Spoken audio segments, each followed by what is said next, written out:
Hey, what's up, everybody? I'm here to give you guys my review for The Walking Dead. And I know it's been a week since I've done this, but I've just been busy with school and other things like that, so I really haven't been able to do it. But I'm here to give you guys one now. So let's just get right into this. This was the mid-season premiere. The Walking Dead obviously takes a break in the middle of the season and always comes back around February because usually Super Bowl and Christmas time goes on in December and in the early part of the year. So I think it's actually smart to kind of take some time off, let people kind of sink in, and kind of let people look forward to want to watch the show. And obviously, it keeps the show fresh. So I actually don't really mind that they do that. But this episode was season 9, episode. No, sorry. This episode was season 7, episode 9. And this episode came out on February 12th, 2017, and it's called Walk in the Road. So, now obviously, this didn't happen first in the episode, but the thing that actually kicked off the season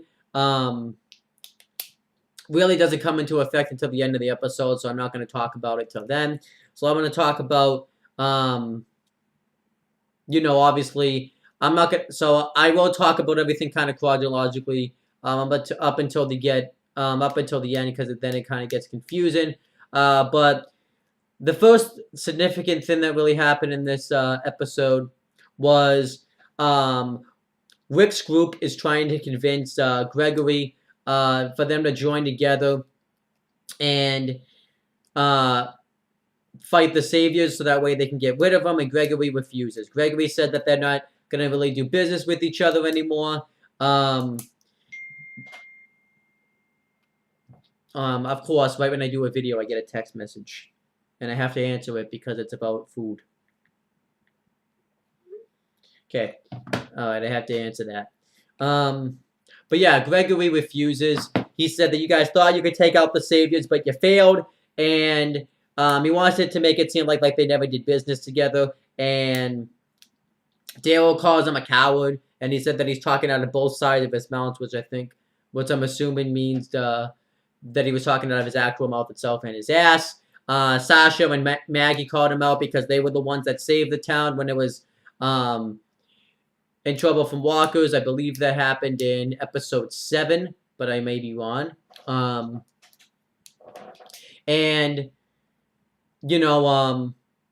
Rick tries to convince him by saying that the world could be a much better place without the Saviors. And Gregory's also worried because he knows that the members of the Hilltop don't really know how to fight so well, so they really just wouldn't win anyways. And he's wondering who would train them, and obviously Rosita and Sasha offer to train them, but he's just not hearing it. And he kicks Rick and the group out of the town. And yeah, Rick and his group are pissed about this, but they still want to go on with the fight that they're gonna have with the Saviors. And Eden comes in, and the Hilltop group actually does want to help out. They actually feel like that they could do it, and they want to talk, and they want them to talk Gregory into it. So I actually did like this part. I know Eden gave him courage, and Carl kind of looked at her like he was proud of her, which I thought was good. And the problem is with Rick and his group is they realize that they don't have the numbers or the weapons to take on the Saviors. So Dale offers, that maybe if they salvage for more weapons, maybe they won't need the numbers. And they also realize that since Dale escaped from the sanctuary, that the longer he's out there, the more of a target that he is. So Jesus then tells them that they don't need to go back. So they were going to go back to Alexandria, but Jesus tells them that they don't need to go back right away because he stole one of their walkie-talkies. And they can hear everything that they're saying, so they can kind of hear if, the Saviors are going to go back. And Jesus offers, and the group was all, and the Rick's group was also talking about how, wondering if there was another group out there that would be willing to help them. And Jesus then says, I think it's time I introduced you to Ken Ezekiel. And Rick's like, Ken. So um, Jesus takes him to the kingdom, and um, Richardson. Let me make sure let me make sure I got that name right, because I know I just am fabulous at remembering names. So let me just make sure I got that right.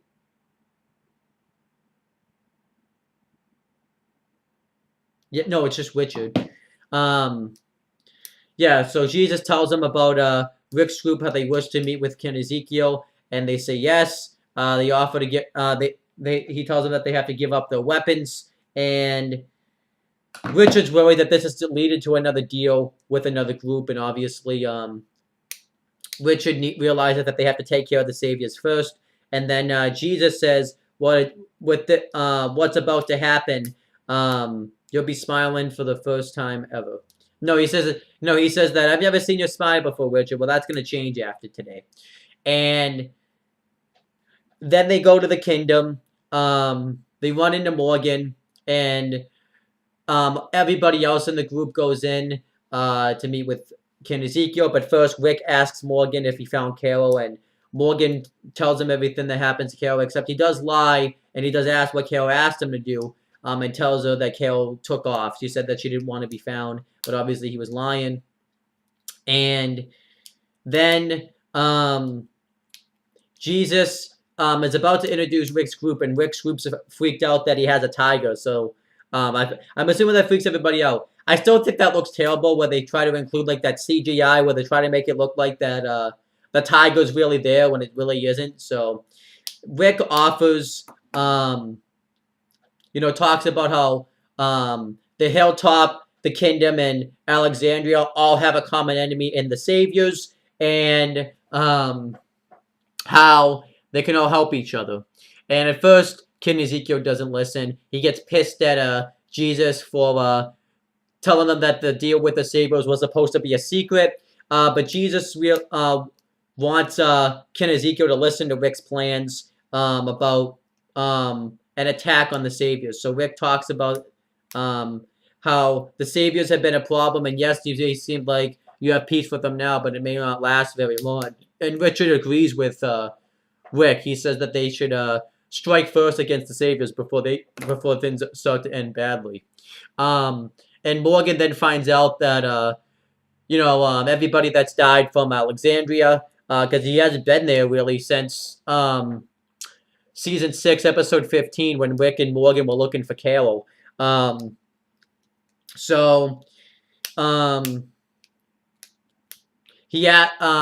Ezekiel asked Morgan what he thinks he should do, and because Rick realizes that they have people and they can all pretty much fight. And Morgan, because he has a conflict about whether or not he wants to kill people, says, well, maybe we don't need to kill anybody. Maybe we just need to take Negan hostage and,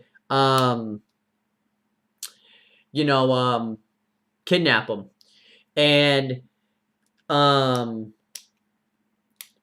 King Ezekiel says that Rick's group's given him a lot to consider. And then Rick tells the story, which kind of comes from the title of this episode, where his mother told him a story when he was a kid about a rock in the road. About a little girl whose family hit a rock in the road, and the parents died, and the woman and the little girl had to kind of survive on her own, and she was upset all the time. And then the little girl wondered why the king put that rock in the road if more people were going to get hurt by it. So then she went and dug out the rock and found out that there was a that there was a pot of gold hidden within that rock. Now, obviously, I don't think I got the story exactly right, by the way. I think I might have missed some stuff. But it was supposed to be symbolic because Rick is referring to the Saviors as that rock in the road, and the gold's going to be by taking out the Saviors, which is the term when they dig out the rock. Then they'll find a pot of gold. So Ken Ezekiel says that he'll give him his answer in the morning, or as he said, I'll give you my disposition in the morning. But pretty much it's the same thing. And then, but I did like the altercation that Rick had with that Rick's group had with the Kingdom. I think it's actually a much better dynamic than Rick's group with the Hilltop, but it is what it is. And then Benjamin is sneaking around out in the woods because he's practicing killing walkers, and he runs into Kalo, and Kalo has his gun out ready to shoot him, and Benjamin tells her pretty much Benjamin tells her that Ken Ezekiel just kind of wants to make sure that you're okay, and Carol gives him like advice about how to defend himself, and then he offers to give Carol some food and water because he always has some in case he runs into somebody, but she refuses, and then Benjamin takes off, and then Benjamin and Ken Ezekiel have a conversation after he puts, I think it's supposed to be like his little brother to sleep, and Benjamin tells him that he saw Kalo, and how he killed a couple of walkers. I forgot you can't call them zombies in The Walking Dead. And Ken Ezekiel is very proud of him. And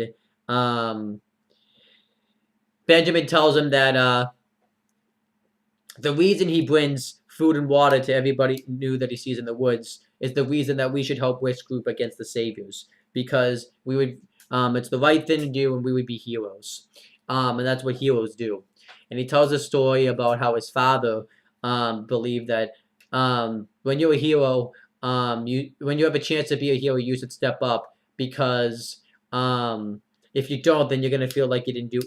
When you had the opportunity, you didn't do anything for it. And then he says that that's what we should do for Rick and his group. Is that if Rick's group, he says no matter what, Rick's group's gonna fight the Saviors with or without the Kingdom. And if we don't we don't fight the Kingdom, a lot of people could die, and we didn't do anything to try to save them. But if they succeed, the Kingdom got free of the Saviors, and they didn't do anything about it. So I actually liked that speech that Benjamin gave, and I like. Then we find out the answer, and Ken Ezekiel says that the Kingdom has peace now, and yes, he doesn't want to have a deal with the Saviors, which was kind of strange that he would say that in fucking public if he doesn't want anybody to know about the deal with the Saviors, and he's outside his town literally saying it where everybody can hear him, but obviously that's a nitpick. But he says that yes, the truce we have with the Saviors isn't a good one, but it's one that makes this group peaceful, and he doesn't want to take the risk. He realizes that all of the peace came at a cost, and he doesn't want to go back to that again. So he says no, and Rick's pissed. Dale tells himself, "You may call yourself a king, but you don't act. You sure as hell don't act like a king." And then, Rick tries to tell him that this is different, that you can't leave that they control him, but he just can't talk him out of it. And then Rick's group leaves. Rick gets kind of pissed. And Ken Ezekiel also offers Dale a place to stay so that way the Saviors won't be able to find him. And Rick tells Morgan that he could try to talk him out of it, but you're not going to. And because I think that's what it's going to take is if Morgan says yes, then Ken Ezekiel will say yes. And I think that actually would be kind of cool if Morgan's the one that said yes. And Richard reveals that no matter what we do for the Saviors, the more supplies and weapons we give them, it makes them stronger, which is actually true. And a good point. So Rick's group goes to leave, and Rick tells Dale to stay because it's very risky for Dale to be out in public, or out, in the town, where the Saviors could find him. So he tells him to stay, and then they go their separate ways. Now, I actually no, obviously that was just the first half of the episode, but I like how the first half of the episode was focused around whether or not Ken Ezekiel and the Kingdom were gonna say yes to Rick's group about whether or not they were gonna fight off Alexandria. No, whether or not they were gonna help him fight. Yeah, that was a big ass mess up. The Saviors, I liked it. It was good. Now, obviously, I know they said no now, but I obviously expect that to change. I think what's going to happen is the next time they have a deal with the Saviors, something's going to go on, and somebody will die in the kingdom. Whether that's Richard, whether that's Benjamin, or whether that's Jerry. I don't think it, but I think it's going to be somebody like Richard or Benjamin who really wants to take out the Saviors, and it would make Ken Ezekiel be pissed, and he'll end up saying yes. Because I think that's because obviously, because I think the reason, I think what this episode, I think what these next few episodes is gonna set up is it's gonna set up this big battle that's gonna happen between the Kingdom, the Hilltop, and Alexandria versus the Saviors, and in the season finale, Rick the Saviors will be killed off. I don't know about Negan, but definitely the Saviors will be killed off. And I think they didn't want to Walking Dead didn't exactly want to set that up yet because they still have another 5 episodes to go before they get to that foe. So I thought it made sense for at the moment Ken Ezekiel to say no, and then obviously eventually something's gonna go bad and he'll say yes. So I actually liked the what they're trying to set up there. But yeah, pretty much we didn't really see anything else from the Kingdom. I'm assuming, like I said, I think that's coming. So Rick's group rides off and they find one of the Savior's outposts, another one at least, and the Saviors have also blocked off cars, so nobody could get to it. And we also hear Negan talking on the walkie-talkie, giving a tribute to Fat Joey, which I thought was hilarious. He was just pretty much kind of slightly insulting him, and one of the lines he said was, "But now that Fat Joey's gone, now we have to refer to Skinny Joey as just regular Joey." I loved it. I thought it was great. And then, Rick's group wants to move all the cars so they can get through, and then they'll move them back afterwards. And then they realize that there's this cable that has explosives hooked to it, and it's there so that way because a herd of walkers is coming, and Rick's group realizes they have to take down this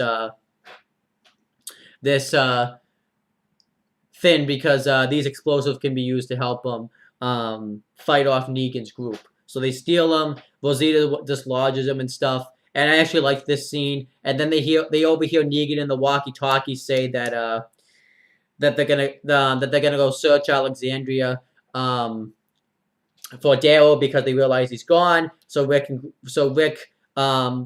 his group all have to do it quickly. And I liked this scene. I even actually forgot to mention too that I still like too in the episode how they're still trying to show that there's a little bit of tension between Sasha and Rosita because Sasha and when they were leaving the Kingdom brings up how she knew that Ken Ezekiel was going to say no, but it still hurts. And then Rosita was just like, "Why are you telling me all this? Yes, we fucked the same dead guy, but that doesn't mean that we're friends in any way." So obviously I like that they're setting up that tension. Obviously it's small tension, but it's tension. But Rosita's the only one that knows how to dislocate the explosives. Not dislocate them, but disarm the dislocate. Because I was thinking, because you can dislocate your shoulders, but disarm the explosives, and then Rick and his group all put them in the back of the truck and steal them, and they have Sasha and Jesus go back to the hilltop on foot and have them let Maggie know because Maggie didn't go because she's pregnant. about that they're not going to give up fighting the Saviors, and everybody else dislodges or disarms the explosives, and then they realize that if the herd hears um, Sasha and Jesus running through the woods, then the whole herd could come in and murder um, you know murder them. So Rick and Michonne drive the cars that were connected to the tables and just kill all the walkers, and then they run into the car they actually took and drive off. And then Rick and everybody else gets back to Alexandria, and they lie and say that they were out savaging for food for Negan's group, and then they try to get prepared for the Saviors to come, and they come earlier than they thought. And Simon's the one that's kind of in control of this part of it, and he tells them that Dale escaped, and they made a connection since Carl was there. They assumed that Dale left with Carl, and Rick acts like he doesn't know that Dale has been gone. So they search the whole community trying to find Dale, and then they go into the pantry and find out that all the food's been missing. And because earlier in the episode, Gabriel at night went off with the food and weapons. We don't exactly know where he goes, but he ended up taking off, and they're still setting up this tension between Rick and the Saviors. And then Simon says this great quote that no matter when Dale comes back, whether it's 2 days, 2 years, or months, there's going to be hell to pay, and he's going to be murdered. And there's no statute of limitations. And then they leave, and Rick wants to know what happened to the pantry, and everybody tells him what happened. So everybody thinks that Gabriel just kind of took the stuff and left, but then Rick is suspicious because he left his Bible there, and because of how religious he is. Why would he leave his Bible there if he wasn't coming back?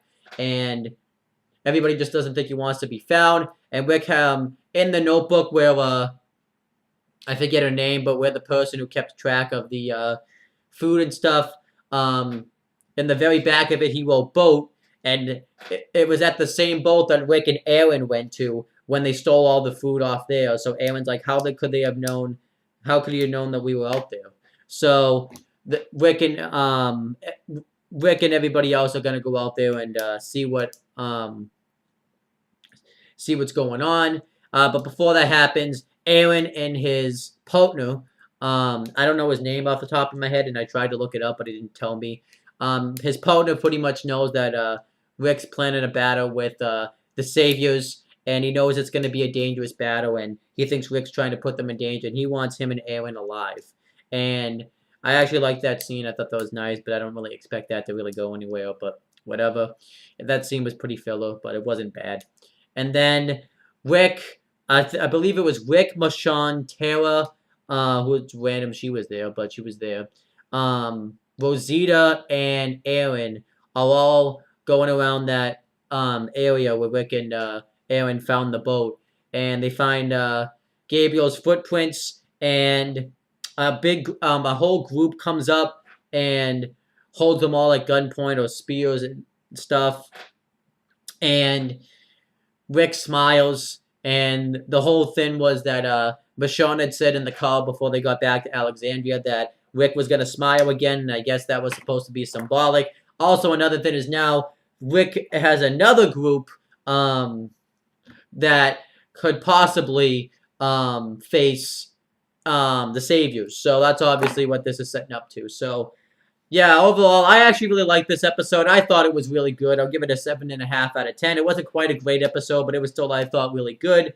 I definitely think the last 3 episodes that I've been watching definitely picked up season 7, because I thought it wasn't sucking, but it was very bland and very slow. And obviously now with these last 3 episodes, it really helped lift up this season, I think. Now, obviously, Um, I want something big to happen at the end of the season. And a complaint I do have is there's way too many characters this season. You have everybody at the Kingdom. You have everybody at the Hilltop. You have everybody at Alexandria. You have everybody now in this group, probably.